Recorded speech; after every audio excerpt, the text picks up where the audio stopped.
14ویں صدی کا مجدد کہا جاتا ہے. آپ پیدا ہوئے 10 شوال سن 1272 میں، اور آپ کا عروج جو علمی آیا وہ 14ویں صدی کے اندر، یعنی 1300 صدی کے بعد جو 14ویں صدی شروع ہوئی، پھر آپ کے علوم کا آفتاب پوری آب و تاب کے ساتھ چمکا. اور مجدد وہ ہوتا ہے جو 2 صدیوں کو چمکاتا ہے. عزیزان ملت اسلامیہ، اعلیٰ حضرت کو ساری دنیا مجدد اعظم کے نام سے یاد کرتی ہے. کیوں یاد کرتی ہے؟ وہ اپنے آپ کو بات آگے سمجھ میں چلی آئے گی. حضرات، اب فرق یہ پڑا کہ اس زمانے میں جتنا حملہ تھا وہ عقیدہ توحید کے اوپر تھا، جتنا بھی حملہ تھا وہ عقیدہ توحید کے اوپر تھا. اور اعلیٰ حضرت کا زمانہ وہ تھا کہ اب سارا حملہ عقیدہ رسالت کے اوپر ہو رہا تھا، مصطفیٰ کی ذات پر ہو رہا تھا. کوئی تو تقویت و ایمان لکھ کر کے دہلی سے یہ آواز اٹھا رہا تھا، جس کا نام محمد یا علی ہے وہ کسی چیز کا مالک و مختار نہیں. اس شہنشاہ کی تو یہ شان ہے کہ وہ چاہے تو 91 کروڑوں محمد پیدا فرما دے. توبہ نعوذ باللہ. کوئی مصطفیٰ جان رحمت صلی اللہ تعالیٰ علیہ وسلم کے علم کو حفظ الایمان لے کر کے جانوروں کے علم سے تشبیہ دے رہا تھا. کوئی براہین قاطعہ لکھ کر کے مصطفیٰ پیارے صلی اللہ تعالیٰ علیہ وسلم کے علم کو شیطان کے علم سے کم بتا رہا تھا اور ملک الموت کے علم سے کم بتا رہا تھا. کوئی یا رسول اللہ کہنے کو شرک کہہ رہا تھا. کوئی مصطفیٰ جان رحمت صلی اللہ علیہ وسلم کی غیب دانی کا انکار کر رہا تھا. ماحول یہ نظر آ رہا تھا جس کو شاعر نے بڑے اچھے انداز میں کہا ہے کہ شرک تھا جب ناز کرنا احمد مختار پر، نکتہ چیخے لوگ علم سید ابرار پر، ہر ولی ہر غوث کو بے دست و پا سمجھا گیا. یا رسول اللہ کہنے پڑتا فتویٰ شرک کا، کفر پر ایک دن مشیت کو جلال آ ہی گیا. میرے آقا کی محبت کا سوال آ ہی گیا. صورت تسکین کی نکلی دل سیماب سے، ایک کرن پھوٹی اچانک چرخ پر مہتاب سے. اس کرن نے راہ ایبا کو منور کر دیا. اس کرن کو لوگ پھر احمد رضا کہنے لگے، ملت ختم الرسول کا پاسباں کہنے لگے. اس کرن نے راہ ایبا کو منور کر دیا اور پھول تو پھول کانٹوں کو گلے کر دیا. تو سارا حملہ تھا مصطفیٰ جان رحمت کی ذات پر، مصطفیٰ کی عظمت پر، مصطفیٰ کے تصرفات پر، مصطفیٰ کی ختم نبوت پر.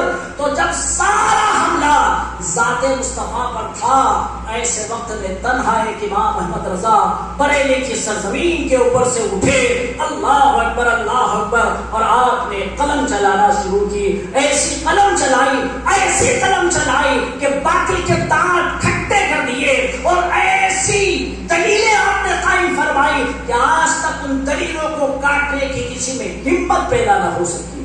حضرات، اعلیٰ حضرت کی زندگی کے بارے میں بھی چند باتیں عرض کر دوں. نہ آپ نے کسی کمیٹی سے تنخواہ لی، نہ کسی رئیس کا نذرانہ کبھی قبول کیا.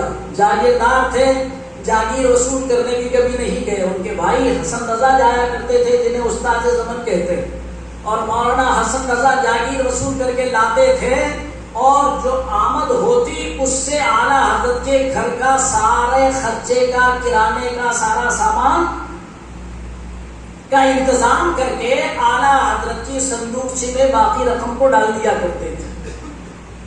اعلیٰ حضرت کو قلم چلانے اور دین مصطفیٰ کی حفاظت کے علاوہ کسی کام میں ان کے منجلے بھائی اعلیٰ حضرت حسن رضا نے کبھی مشغول ہونے ہی نہیں دیا.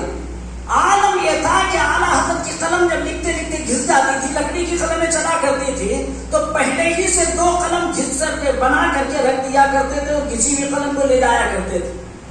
اعلیٰ حضرت کبھی کبھی جب کیفیت میں ہوتے اور اپنے بھائی کی خدمات سے آپ کا قلب و جگر منور ہوتا تو فرماتے تھے، حسن اگر اللہ میری ان خدمات کو قبول فرما لے تو میں خدا کی بارگاہ میں عرض کروں گا، مولا میرے اجر میں آدھا حصہ حسن رضا کا بھی ہے جس نے مجھے گھریلو تفکرات سے اس طرح سے آزاد کر دیا. اور عزیزان ملت اسلامیہ، اعلیٰ حضرت وہ ہیں کہ اپنے پیسے سے کتابیں چھپواتے، اپنے جیب خاص سے طلبا کو وظیفے دیتے، بیواؤں اور غریبوں کے وظیفے آپ کے در سے بندے ہوئے تھے. عالم یہ تھا کہ آپ کی شاعری کے بے مثال ہے بارہ سنتے ہیں. ایک مرتبہ آیا شاعر اور کہنے لگا، حضرت نواب رامپور کی شان میں کوئی قصیدہ لکھ دیجیے. نواب رامپور کی شان میں کوئی اس زمانے میں شاعروں کی کمائی یہ تھی کہ نوابوں کے قصیدے پڑھو، وہاں سے کوئی انعام مل جائے، بس اس سے اپنا گزر بسر چلاتے رہو، کسی کو جاگیر مل گئی، کسی کو انعام مل گیا، کسی کو کچھ مل گیا۔ تو اعلیٰ حضرت فاضل بریلوی رضی اللہ تعالیٰ کا ماتھا ٹھمکا کہ اعلیٰ حضرت کی قلم اور کسی نواب کا قصیدہ لکھے۔ آپ نے فرمایا چل لکھ۔ وہ لکھنے لگا، وہ کمال حسن حضور ہے کہ گمان نقص جہاں نہیں، وہ کمال حسن حضور ہے کہ گمان نقص جہاں نہیں، یہی پھول خار سے دور ہے، یہی شمع ہے کہ دھواں نہیں، تو جہاں کی بہتریاں نہیں کہ امان یہ دل و جان نہیں، کہے کیا کہو کیا ہے وہ جو یہاں نہیں، مگر ایک نہیں کہ یہاں نہیں۔ بہت شاندار نعت ہے۔ اب مقطع میں لکھواتے ہیں اعلیٰ حضرت، لکھو کروں مدح اہل دول رضا، پڑے اس بلا میں میری بلا، میں گدا ہوں اپنے کریم کا، میرا دید پا رہے نہ نہیں۔ سمجھیے تو مزہ آئے گا۔ اعلیٰ حضرت فرماتے ہیں کروں مدح اہل دول رضا، اہل دول کا مطلب حکومت والے، مال والے، ان کی میں تعریف کروں، پڑے اس بلا میں میری بلا، میری بلا پڑے اس میں گدا ہوں اپنے کریم کا، میرا دید پا رہے نہ نہیں۔ نان پارا کو الٹ کے آپ نے پا رہے نہ کر دیا، اور نان کا